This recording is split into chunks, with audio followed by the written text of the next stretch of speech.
आशुतोष शशांक शेखर चंद्रमौली चिदंबरा।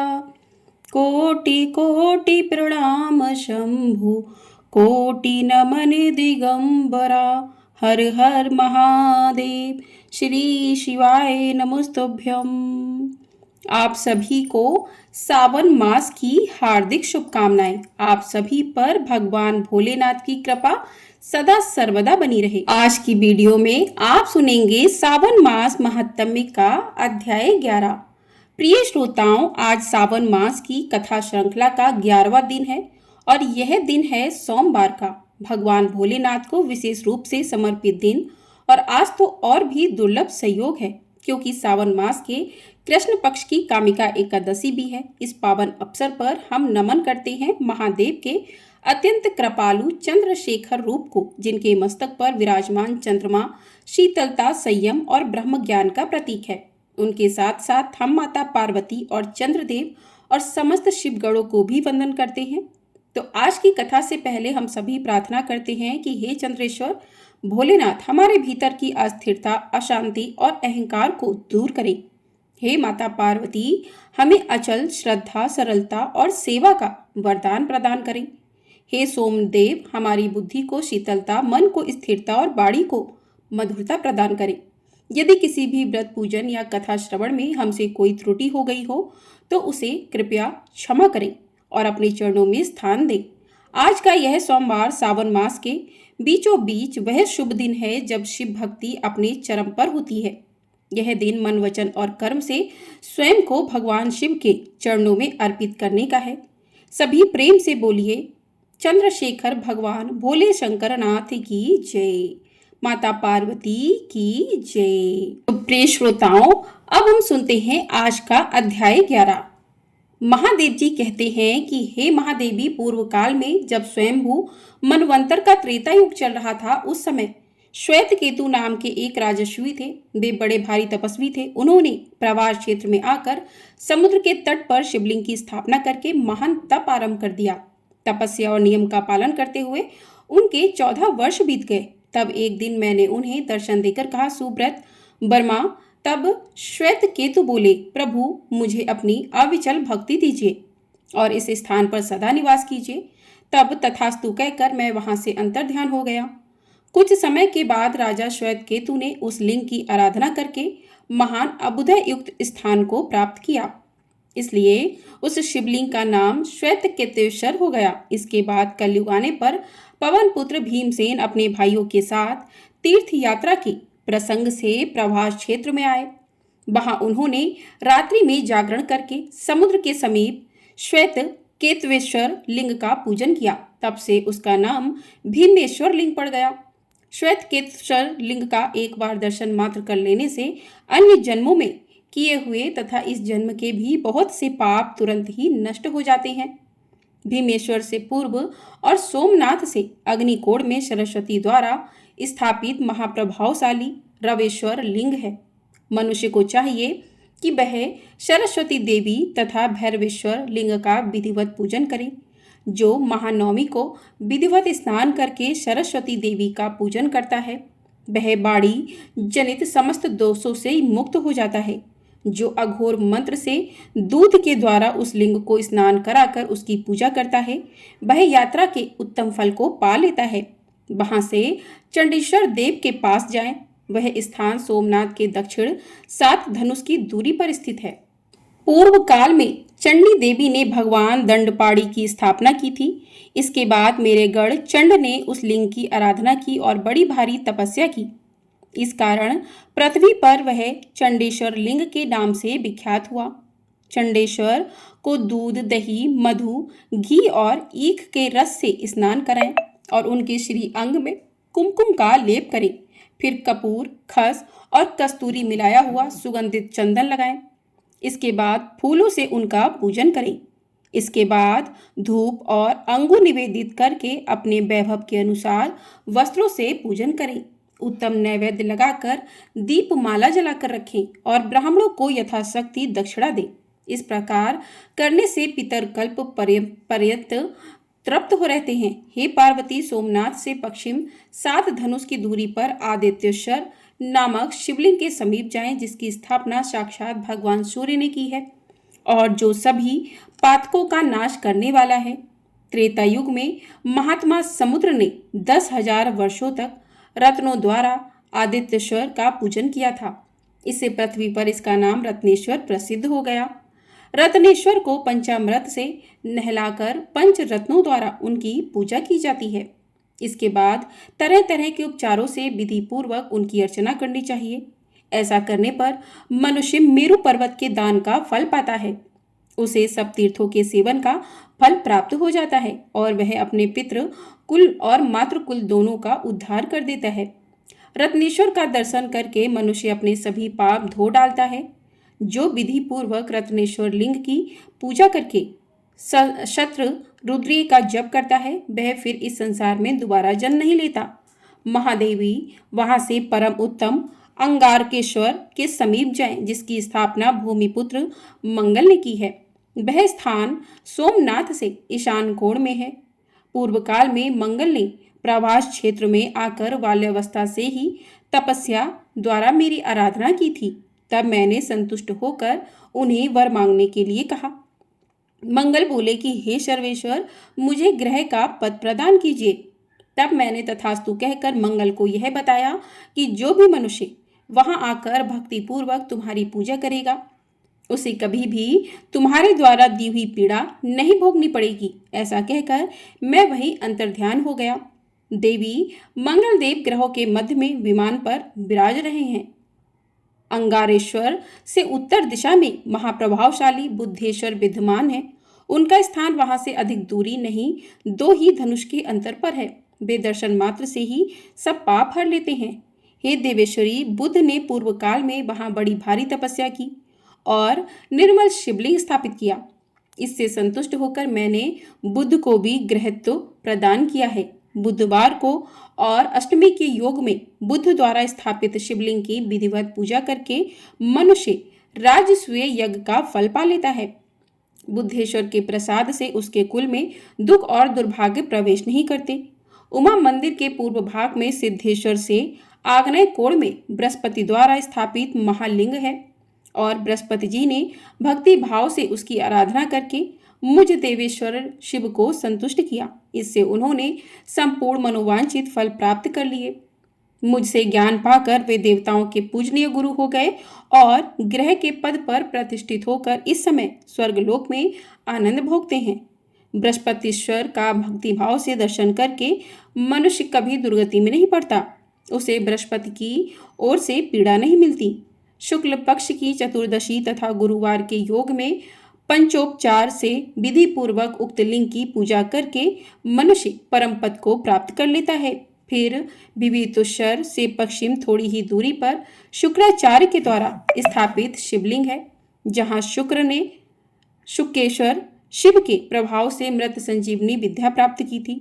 जो मनुष्य स्थिर चित्त होकर उस शिवलिंग की आराधना करता है और 1,00,000 महामृत्युंजय मंत्र को जपता है, वह अपने सभी मनोरथों को प्राप्त कर लेता है। शुक्रेश्वर का दर्शन और स्पर्श करके मनुष्य जन्म से लेकर मृत्यु तक के सभी पातकों से मुक्त हो जाता है। सुगंधित पुष्पों द्वारा उनकी पूजा करने से शुक्र की पीड़ा नहीं मिलती।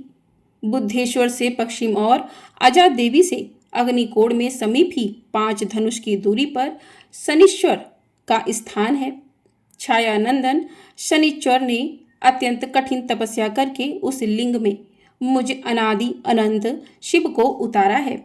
उन्होंने भक्ति तथा मेरे प्रसाद से ही ग्रह का पद प्राप्त किया है। शनिश्चर के दिन शमी के पत्तों से शनिश्चर देव का पूजन करके तिल, उड़द, गुड़ और भात से ब्राह्मण को तृप्त करें। उसे काले रंग का बैल प्रदान करें। इसके बाद सब प्रकार की पीड़ाओं का निवारण करने के लिए अनेकानेक स्रोतों द्वारा शनिश्वर देव की स्तुति करनी चाहिए।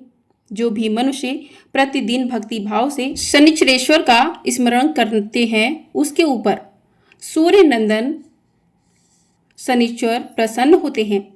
शनिश्चर से वाच्यव्य कोण में राहु द्वारा स्थापित शिवलिंग है।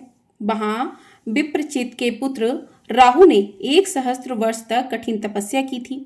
जो उनके द्वारा स्थापित शिव का भक्ति भाव पूर्वक पूजन और दर्शन करता है, उसका पाप नष्ट हो जाता है। राहेश्वर से उत्तर और अंगारेश्वर से दक्षिण एक ही धनुष के अंतर पर महाप्रकाश में केतुलिंग है। वह सब पापों का नाश करने वाला है। केतु ने मुझ शिव के प्रति भक्ति रखकर देवताओं के मान से 100 वर्षों तक वहां उग्र तपस्या की थी। इससे संतुष्ट होकर मैंने उन्हें ग्रहत्व प्रदान किया। भयंकर ग्रह पीड़ा होने पर पुष्प, गंध, धूप तथा तरह तरह के शुभ नैवेद्यों द्वारा केतवेश्वर की पूजा करके उन्हें प्रसन्न करना चाहिए। इससे सब पीड़ा शांत हो जाती है। जो पूर्वोक्त 14 देव स्थानों को भक्ति भाव से जानता है, वह क्षेत्र के फल का भागी हो जाता है। प्रेम से बोलिए हर हर महादेव, ओम नमः शिवाय। तो इस प्रकार से आज का अध्याय यहीं पर समाप्त हुआ। इसके आगे का वृत्तांत आप अगले अध्याय में सुनिएगा।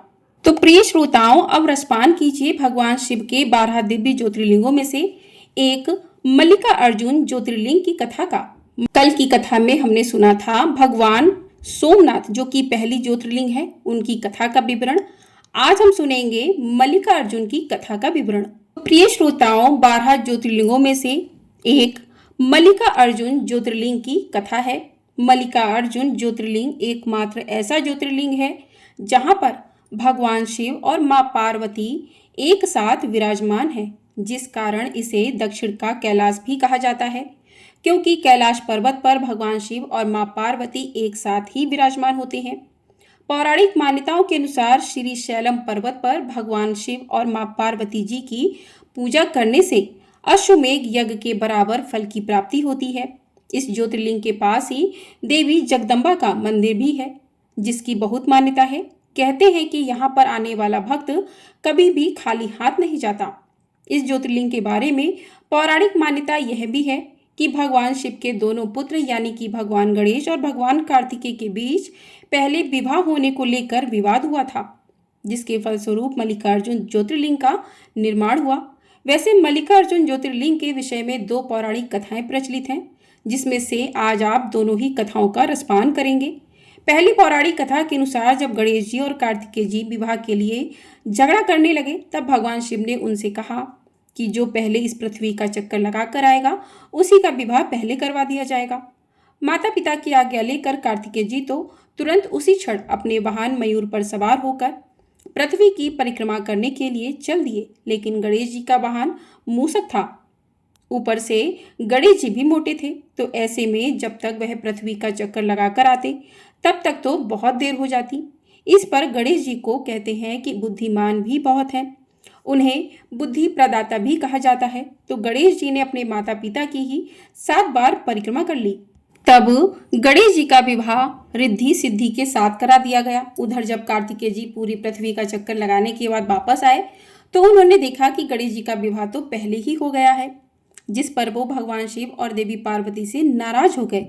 नाराज होने के बाद कार्तिकेय जी क्रोश पर्वत पर आ गए। सभी देवताओं ने कार्तिकेय जी को वापस लौटने का बहुत आग्रह किया, लेकिन वो नहीं माने।